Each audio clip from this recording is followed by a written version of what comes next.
we had very contentious issues in my constituency when I was at Dáil TD, very often exploited by people for electoral gain. And I always no shortage of them in Fianna Fáil.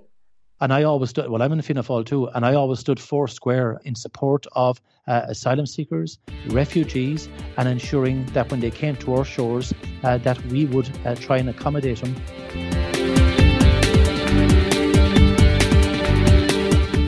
This is Here's How, Ireland's political, social and current affairs podcast, presented by William Campbell. Thank you for downloading episode 132 of Here's How for the 7th of April 2022.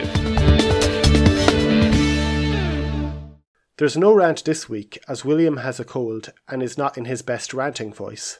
He'd like me to thank all of the donors on Patreon. Patreon is a web service that allows you to donate €1 or €2 per podcast or per month, and that helps us to devote more time to research topics and to finding interesting guests for the podcasts. If you think you could do the same as those donors, there's details on the website and at the end of the show. Do you agree? Do you disagree? Follow at Here's How Podcast on Twitter and like Here's How on Facebook for updates on each show's contents. On the line, I have Billy Kelleher. He was Fianna Fáil's only MEP from when he was elected in 2019 for the South constituency until he was joined from the subs bench by Barry Andrews after Brexit. Before that, he served from 1993 in the Seanad and from 1997 in the Dáil and was a minister in various capacities from 2007 until Fianna Fáil left office in 2011. Billy, you've been commenting a lot on the war in Ukraine and Ireland's correct role in the world. First of all, what are your thoughts on the Russian invasion of Ukraine? Well, it's illegal and it's causing huge catastrophic humanitarian problems. It certainly shows that we were fooled by Russia for many, many years in the West, that is, by the fact that they were almost, portraying the view that they would never invade, that they weren't belligerent, that they were a benign force. And, a lot of the publicity and the social media content that was coming from Russia was very much of that tone, that it was the West was a belligerent, that it was NATO was undermining peace. But at the same time, it was very clear that Russia had its eyes on Ukraine. It invaded Ukraine in 2014, took Crimea. It has been interfering in Luhansk and Donetsk since then, recognizing two republics recently. So, it has been doing this for a long time under the very open guise, and yet the West was asleep in terms of how we viewed Russia as a benign partner. Was everyone asleep? I think the vast majority of us were, being truthful. If you look at even the Nord Stream, for example, and the pipeline from Russia to Germany, there was always strong business connections between Germany and Russia in recent years. But I think that overall, the European Council, NATO itself, individual member states certainly took their eye off the ball in terms of the potential threat that Russia could be, and we were quite happy to let them meddle in the affairs in Georgia, as I said, in Ukraine. And, when you look around now with the benefit of hindsight, they were involved in Syria at a very high level. They had been... when you say involved, you mean bombing people? Yes, militarily very involved, and yet no sanction really taken for their activities there. No sanctions taken when they invaded Crimea, when they invaded Georgia, when they started to dismantle the eastern provinces of Ukraine. No sanction taken. In effect, we were still giving President Putin absolution, and we were still doing business with Russia. In fact, we were reinforcing our reliance on Russia. Around the issue of the Nord Stream 2 pipeline and, purchasing more gas from Russia, making your own economies more dependent on Russia. So I think in general, the entire European Union, the member states that make it up, and NATO, which is an umbrella military organization for many countries that are also members of the European Union, certainly didn't take the threat seriously, even though it was in broad daylight it was happening. Okay, I just want to play for you a short clip from your constituency colleague, Mick Wallace. 8 days before the invasion of Ukraine, he stood up in the European Parliament and said this. We've had 3 months of this farce now, and the line between the real and the imaginary is blurred. The US and the UK have used their media to flood pages, screens and airwaves with a load of unsubstantiated fear-mongering and lies gleaned from unaccountable, anonymous sources in the intelligence community. This has reached such a pitch that when Ukraine begs the US and NATO to stop creating hysteria and to provide some proof for the supposedly imminent any day now Russian invasion, Ukraine is ignored by the forces that pretend to protect them.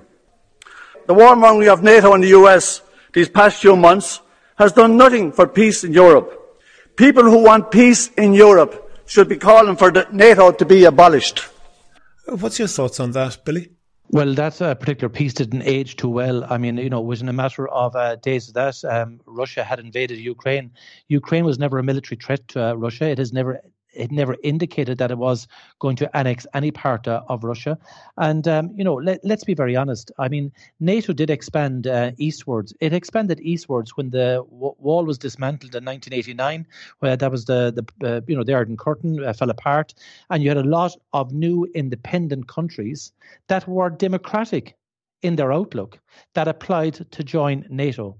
So countries scrambled to join NATO: Lithuania, Latvia, Estonia, Poland, and many others along the eastern flank. And they joined NATO. And of course, we should know why they did, because any cursory examination of history would show that Russia, being the dominant partner in the USSR, was an oppressive regime in terms of how they dealt with Hungary, how they dealt with Estonia, Lithuania, Poland, Romania, right across the entire region. Russia has always been a very aggressive force, undermining human rights, undermining basic principles and freedoms, and it is run now by a dictator, but even in the previous times when it was under the USSR, it was still dictatorial in terms of its outlook. So that's why they joined. They joined because they have had experience of continued Russian aggression and oppression, and we should have listened to them more when they were telling us over the last number of years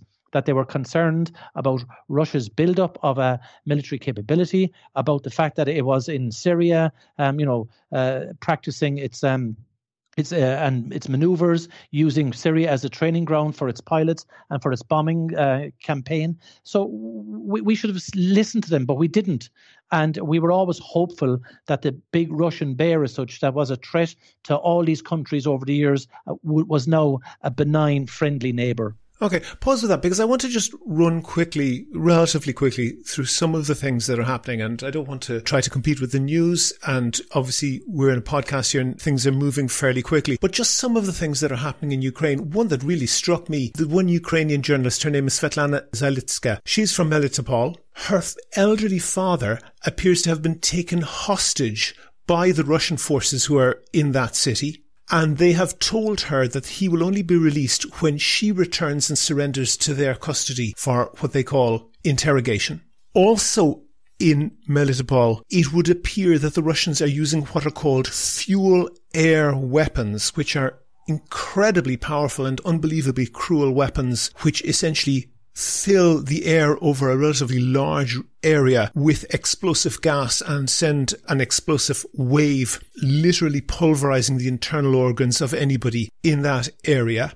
And the Russian excuse for this is they say Ukraine is run by neo-Nazi drug addicts and was committing genocide in Donbass, this ethnically Russian province in the far east of Ukraine. How seriously do you take any of that? Well, I take very seriously the fact that the Russians are using thermobaric bombs. They are targeting civilians. You only have to go a little further south to Mariupol to see what they have done in terms of laying waste an entire city. Kharkiv in the north, which is only 40 kilometers inside the Ukrainian border from Russia, a thriving university city for many years, a place where an awful lot of Russians would have gone for a weekend, strong ties with Russia, where they are systematically destroying the city as we speak, pounding it with heavy artillery on a continual basis. So, I mean, the Russian onslaught is very real, and it is targeting civilians. And if we didn't, the Russians have already done this. They did it in Aleppo.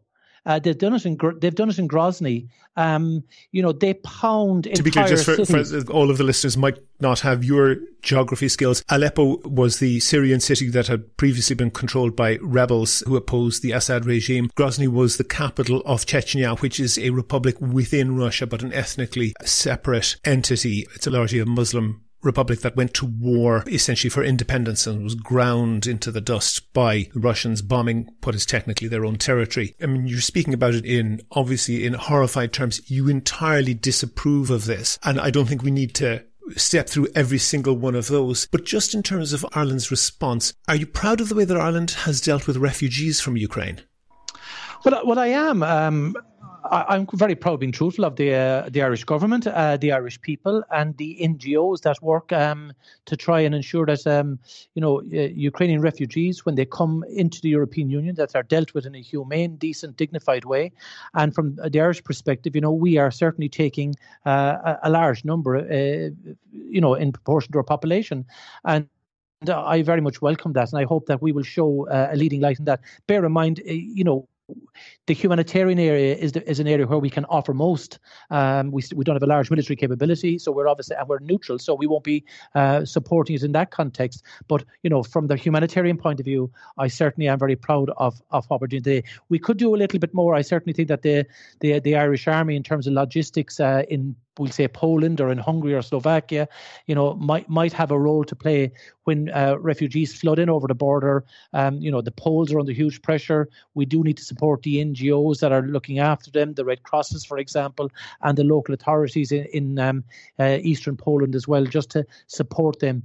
That we can then transfer refugees seamlessly from where they entered the European Union to where they need to be. And that's obviously in shelter and accommodation throughout the European Union. Okay. Then in terms of reaction, Ireland's reaction, what we should do about this, I've got one kind of more long-term question, but in the very, hopefully, short-ish term, do you think that the people who are commanding troops to use thermobaric weapons in urban areas, also using white phosphorus, which is an explicitly prohibited weapon and also clearly a crime under the Geneva Conventions, forcibly deporting civilian populations. Do you think that the people who are authorising that should be tried as war criminals in The Hague?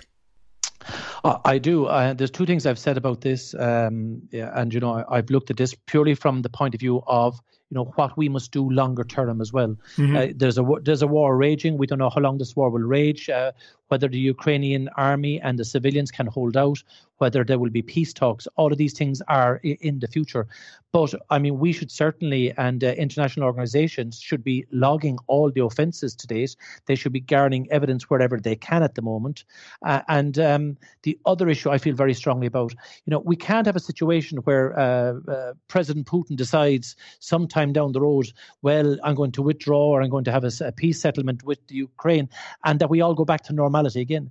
Sanctions will have to stay with this appalling regime that is running Russia at the moment. Sanctions will have to stay on Putin and his cronies and the oligarchs and the top brass of the military and those in the top echelons of the public administration and the political administration who are supporting this illegal war. First and foremost, it's illegal. Mm-hmm. And number two, then the war and how it's being prosecuted in Ukrainian soil by targeting civilians, using white phosphorus, using thermobarics, mining civilian areas. Like, there are so many breaches of basic, rules of engagement that there's many war crimes being committed, and people will have to be held accountable.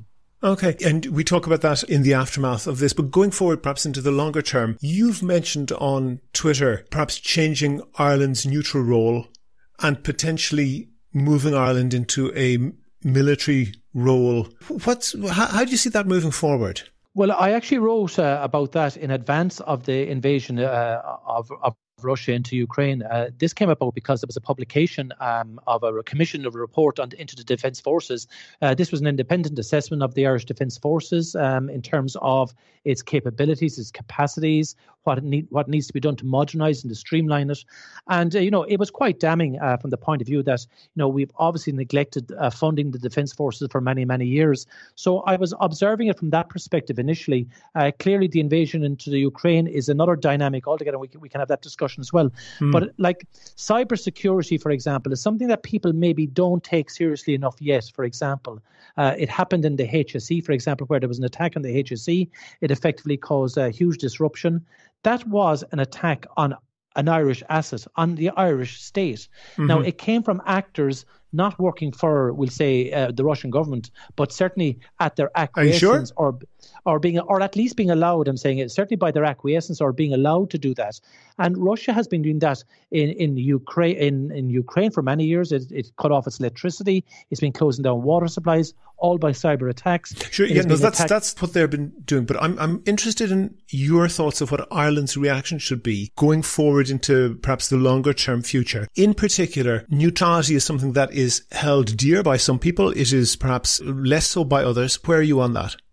Yes, well, I certainly believe that we should be non-aligned, that we shouldn't not necessarily join a defence outfit like NATO, for example. But I also believe that Ireland has to have the capability of having a foreign policy that is not dictated to by members of the UN Security Council. So, for example, the 5 countries on the UN Security Council are Russia, China, the United States, France, and the UK. And any one of those 5 countries can use a veto to deny Ireland its right or its entitlement or its want to provide troops for UN peacekeeping, for example. Just for people, just to explain that, because you're very deep into that, and not everybody might have that exact knowledge. There are 15 members, 10 of them are elected in the UN Security Council, which makes these decisions. 10 of them are elected. 5 of them are always there, which are those countries that you mentioned. Russia inherited the seat that was previously held by the Soviet Union. One no vote from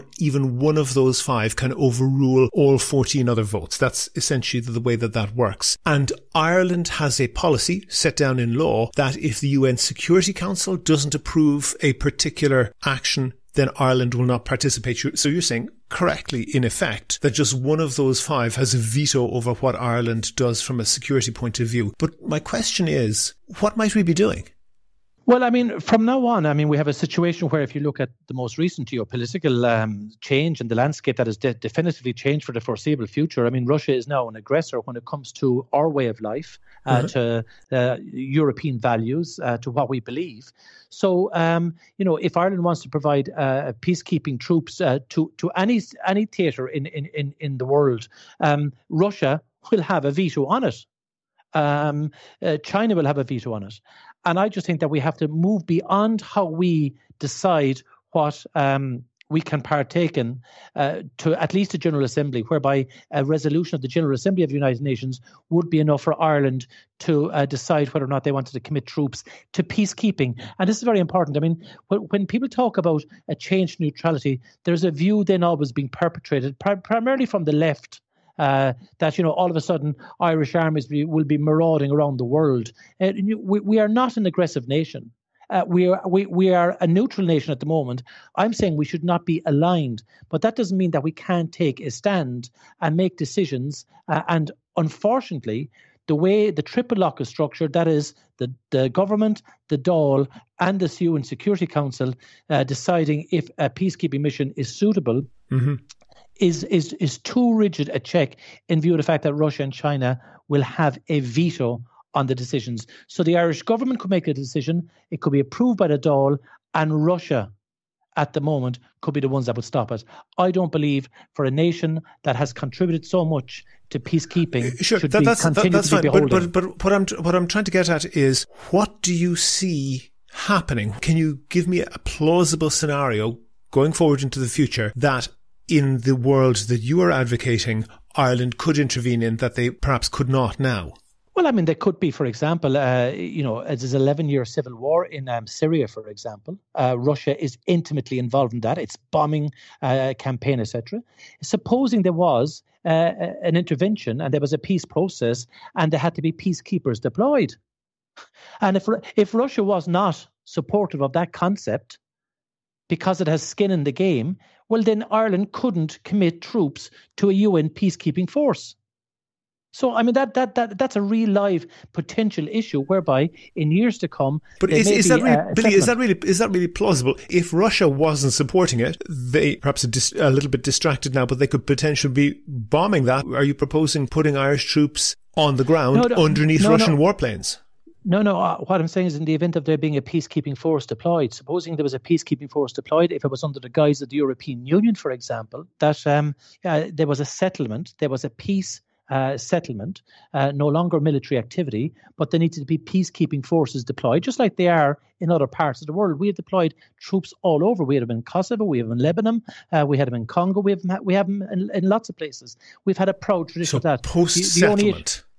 Yes, of course. You can't be committing troops in advance of a settlement. I mean, we're not deploying troops into a live theatre. I wouldn't be advocating that. That's why I'm saying, we wouldn't be part of NATO. We would be non-aligned, but it would allow us to take positions on issues that we feel strongly about as a government, as a Dáil, and as a people. Okay. Pause with that idea. Pause with that idea. And you've made that triple lock. Okay, you've made that very clear, and you want to reduce how tightly that lock is locked. But looking at it realistically, the previous real live military engagement, as opposed to peacekeeping, was at least tangentially involving Ireland, was the invasion of Iraq. And during that time, and we listed, and I don't want to go through all of them again, we listed a whole range of activities of Russia in Ukraine that any civilized person would see is grossly improper and should not be happening. It's very difficult to find something that Russia is doing in Ukraine that, for example, our supposed friends, the Americans, were not doing in Iraq. And I mentioned, for example, the holding of hostage of the father of a journalist. Within a month of the Americans invading Iraq in April 2003, they targeted and murdered several journalists, particularly in the Palestine hotel in Baghdad. The Americans claimed at the time that they were coming under fire from that hotel. There was audio recording which disproved that, and it wasn't a coincidence that, as well as blowing up the Al Jazeera's office in Baghdad, they had previously blown up the Al Jazeera's office in Kabul in Afghanistan, because Al Jazeera is seen as a news source, although quite reliable. It's seen as one that's not terribly friendly to the United States. We mentioned the Russians using fuel air bombs, the thermobaric bombs in Melitopol, and also previously in Grozny, which the Americans did in Fallujah, also in Tora Bora in Afghanistan. We mentioned these pretty ludicrous accusations of Ukraine being run by neo-Nazis and drug addicts. That's highly analogous, in fact, perhaps not even as strong as the false allegations of weapons of mass destruction in Iraq, and Ireland's involvement in extraordinary rendition, where it is very difficult to prove because, of course, it's a very tightly held secret. But any look at what actually happened, in particular when the Senator Dick Marty did a report on extraordinary rendition, and he made it clear that flights which were being used to transport people from locations where they had been captured to locations where they were being tortured by the CIA, those people were flown through Shannon and Baldonnel. And you say that, perhaps people on the left in Ireland are hanging on to neutrality too tightly. Aren't they right to feel that when somebody, and you were in government, by the way, you were a government minister during a large part of this period, particularly when people were being flown through Shannon to be tortured in black sites in secret prisons in Eastern Europe. Aren't they right to say, hang on a second, we just don't trust the government that when the American ambassador or whoever calls up the minister and says, make sure that these flights go through on the nod without being searched, they don't trust the government to do that? Aren't they kind of right? Well, I mean, first and foremost, I mean, lots of planes use Shannon, lots of military planes use Shannon, not just United States. I mean, there's several countries land planes in Shannon, so it's not just open to America and closed to others. The Irish government has always sought assurances with regard to, planes landing, that they would be unarmed, that they would be purposely for landing, for refueling, etc. That was primarily our understanding always. And we asked... Pause there, just reality check. Billy, just a quick reality check. Knowing what you know. Yeah, assurances are all well and good. Knowing what you know, can you put your hand on your heart and say, on the balance of probabilities, do you think it did or did not happen that people were flown via Baldonnel and Shannon to be tortured by the CIA? Well, with Give us the an answer. reports with the reports that came out, I mean, it was clear that there was people transported through Shannon that had their human rights abused in terms were of tortured.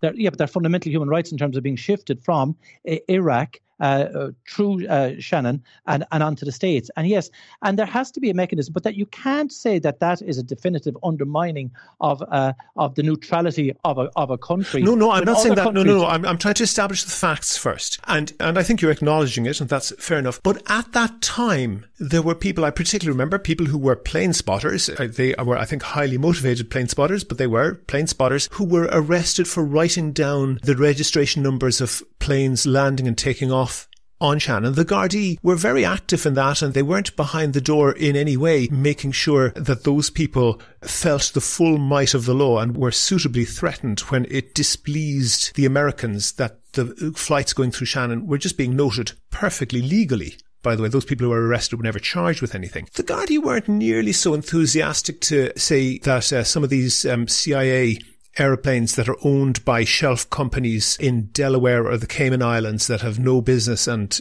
have very, very strange paperwork. The Guardian never seemed as interested in checking out what was on those planes as they were in those plane spotters.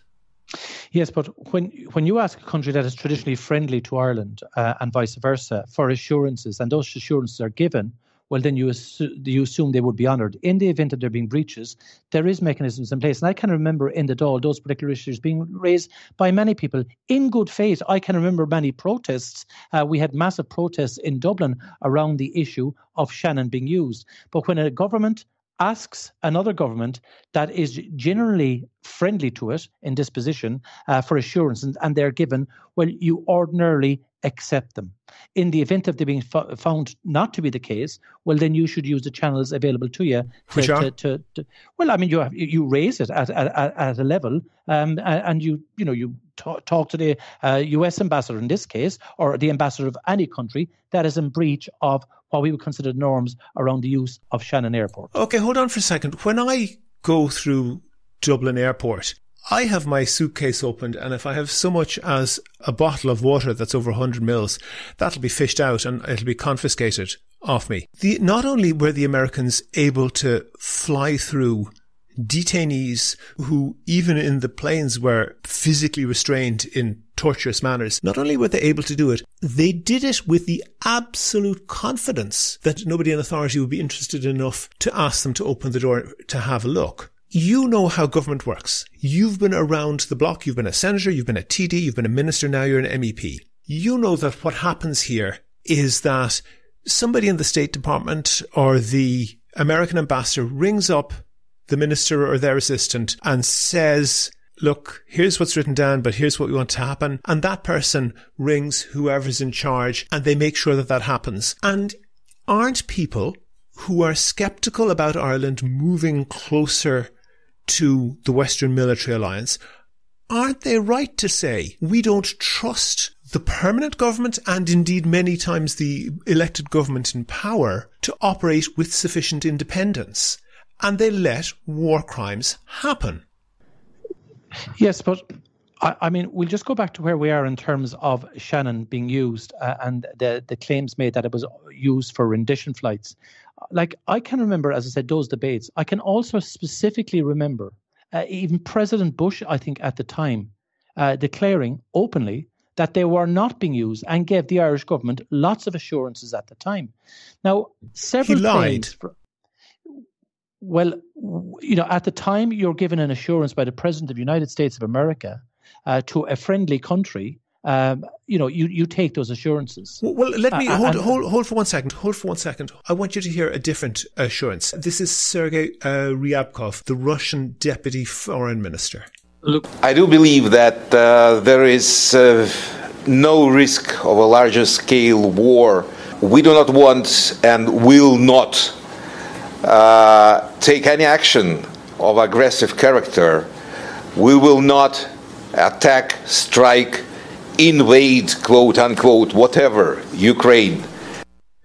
So that's Sergei Ryabkov, Russian Deputy Foreign Minister, a couple of weeks before invading Ukraine, saying that they would not invade Ukraine. Why would we believe what you call a friendly country, which is a fair point? Why would we not, though, treat them with as much scepticism as we did this guy? Unless, of course, you're Mick Wallace, who doesn't treat them with any scepticism. But why would reasonable people not be equally sceptical of promises coming from the US? Well, I mean, certainly rendition flights were in breach of basic human rights. They shouldn't have taken place. I accept that. And I think most people do. But I mean, if you are comparing that with what is now happening in the Ukraine, it's just on a different scale. No, I'm not. And I want to just to roll back, Billy. I want to be really clear. I'm not comparing those, and I'm not putting them on the same level. But in terms of the deniability, the deniability of those people that said something would not happen. I mean, the CIA certainly were involved in taking people through Shannon. We had been given lots of assurances. We had asked many times. Did you believe them? Well, at the time, yes, I did. Okay, so if you believe them, pause, Billy. Billy, you said you believe them. Pause on that. Because there is no question that protesters, left-wing people who you might not be so politically friendly with, were subjected to an extraordinary amount of hassle from Gardaí that even the most paranoid anti-vaxxers screaming abuse outside hospitals or politicians' houses are not subjected to. If the permanent government, the Garda upper echelons, the elected government that you were a part of at the time, if they believed the United States, why would they have been hassling those protesters, those plane spotters so much? Well, I can remember Shannon Watch and others were obviously looking at flights in and out of Shannon the whole time. I can distinctly remember those issues. Not breaking any law? Not break any law. I don't think that the arm of the state now was reaching in excessively. I mean, when people breached security parameters, there was certainly arrests and prosecutions in an open court. But in general, I mean, there was massive protests, and those protests were not hampered or stymied from, in any cursory assessment. Overall, the freedom to protest was very much allowed in the vicinity of Shannon and equally on the streets of Dublin. But why were those people arrested if the institutions of power in Ireland didn't believe what they were saying was true?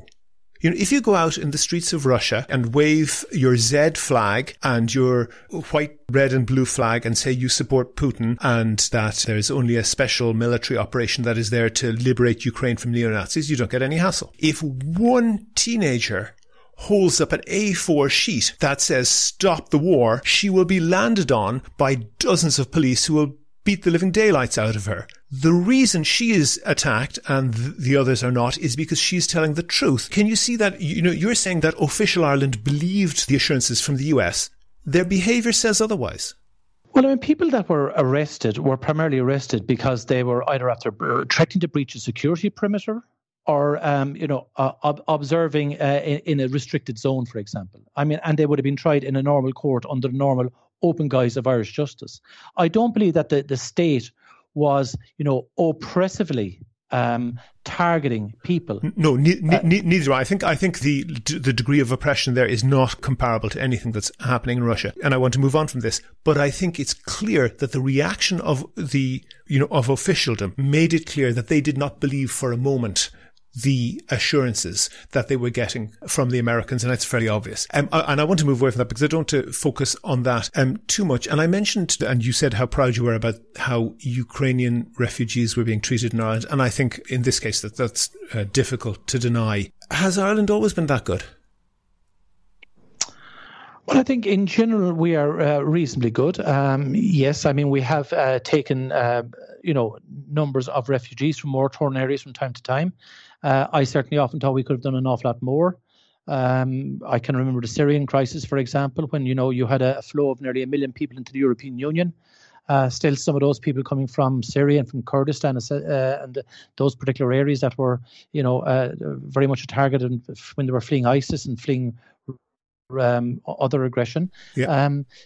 Did we do enough? I thought we could have done more. That's my own view. There is a difficulty, of course, in the sense that normally when they were entering into other countries before they were entering into the European Union, and that the almost distasteful practice of, using refugees, not a distasteful, it's a disgusting practice of using refugees as a bargaining tool is something I just can't understand.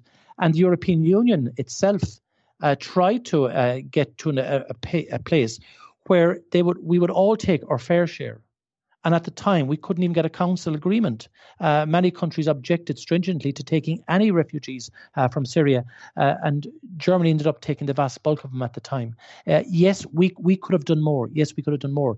But there is now an issue whereby they are coming directly into the European Union over a border from a neighbouring country. When you were in the Dáil, in the early period of when you were in the Dáil, Fianna Fáil got a fair bit of political capital of essentially kicking left-wing parties over refugees. Your now late colleague Liam Lawler, who disgraced himself in various other ways, also had a penchant for using violent language against refugees and saying things like they should be kicked out. And he particularly made a point of using violent imagery when he referred to refugees. And it's difficult to separate that entirely from the actual violence that was done to refugees on occasion. Are you sure Fianna Fáil has a good record on this? Well, I was a public representative since 1993. From my perspective, I can safely say that my entire political life I've advocated for asylum seekers, for refugees. We had very contentious issues in my constituency when I was a Dáil TD, very often exploited by people for electoral gain. And I always no shortage of them in Fianna Fáil. And I always stood, I'm in Fianna Fáil too, and I always stood four square in support of asylum seekers, refugees, and ensuring that when they came to our shores, that we would try and accommodate them with whatever capacity we had. And I stand proudly knowing that I did that all the time. Okay. One last thing. I mentioned before we started recording that we don't want to try and break news on this because obviously people listen to the podcast over a longer period and we don't attempt to do breaking news. But there is going to be some outcome to the war in Ukraine. What's it going to be? Well, we're crystal ball gazing into what is now an unfolding horror. A human tragedy beyond belief, a catastrophic event. I still hope that there's enough people that can convince Russia, either through the sanctions, through the fact that the Ukrainian army and the people are putting up huge resistance.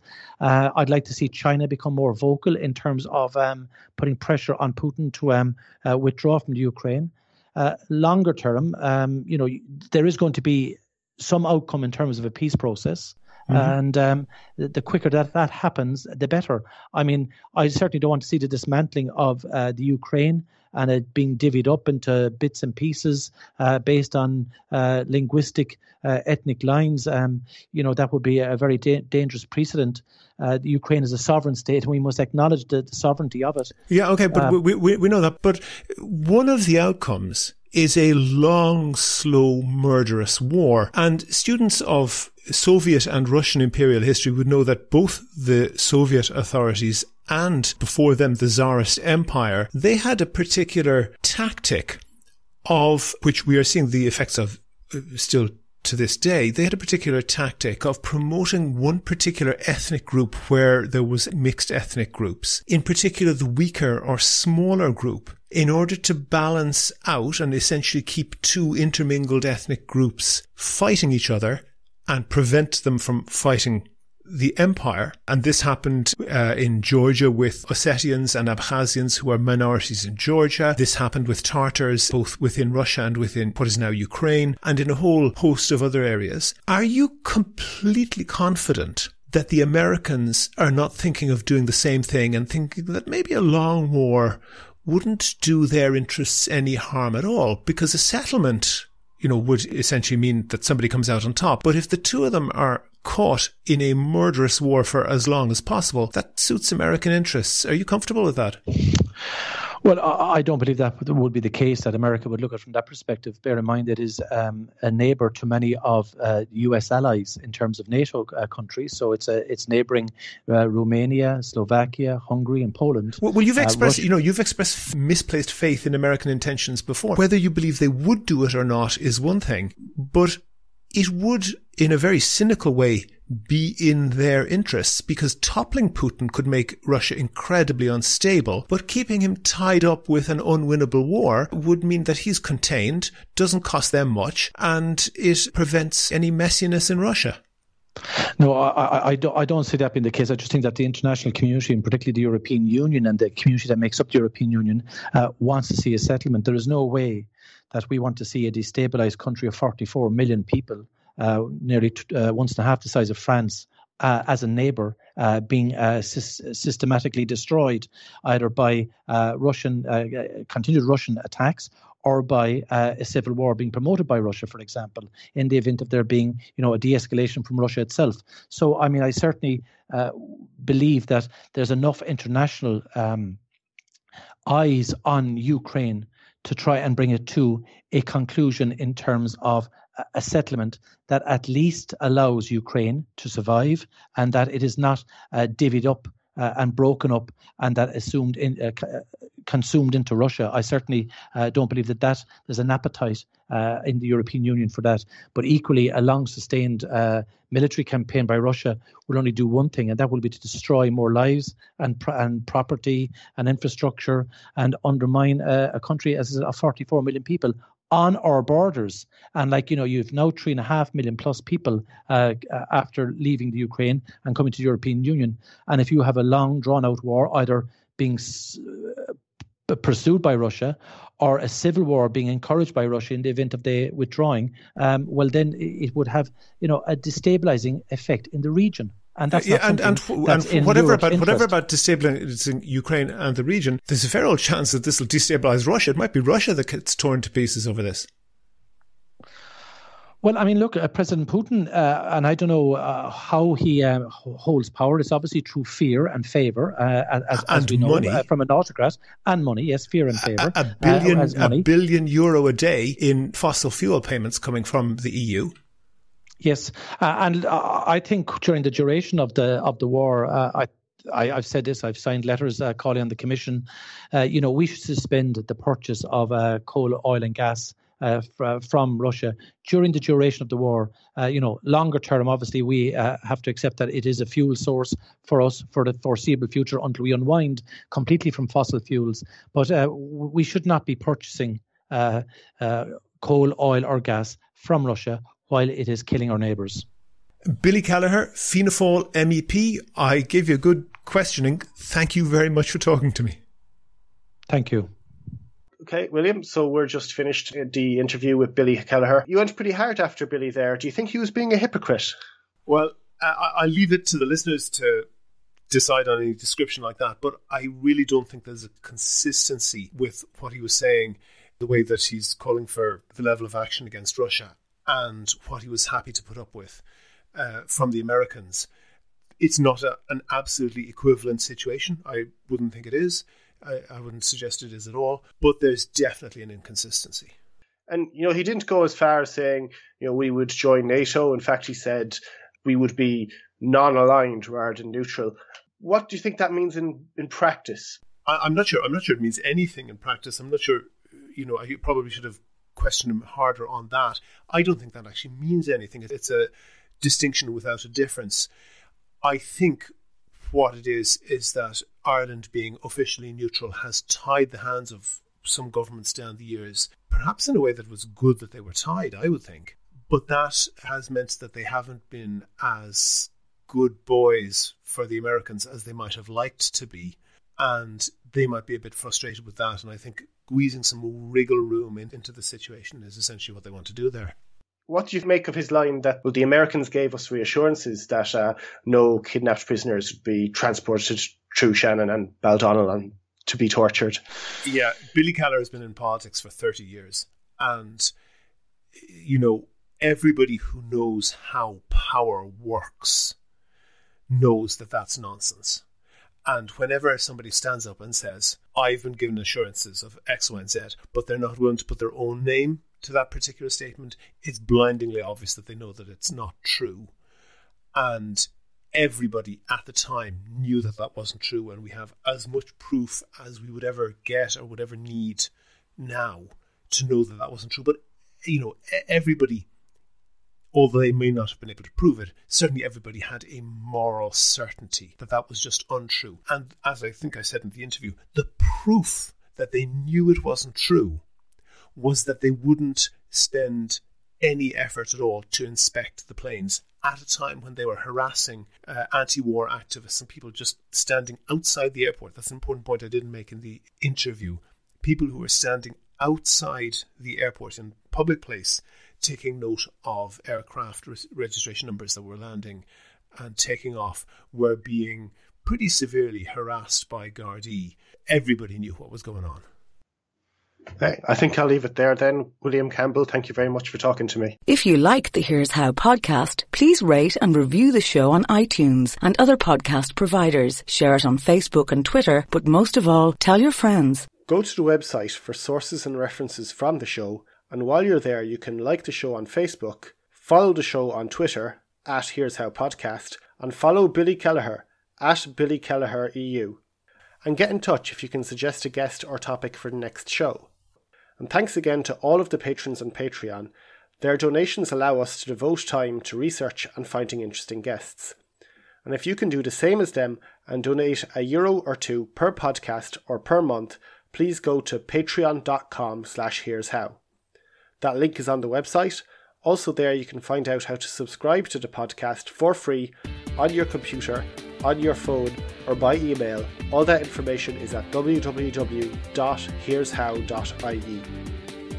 The Here's How podcast is produced and presented by William Campbell. The assistant producer is Kevin Wolf.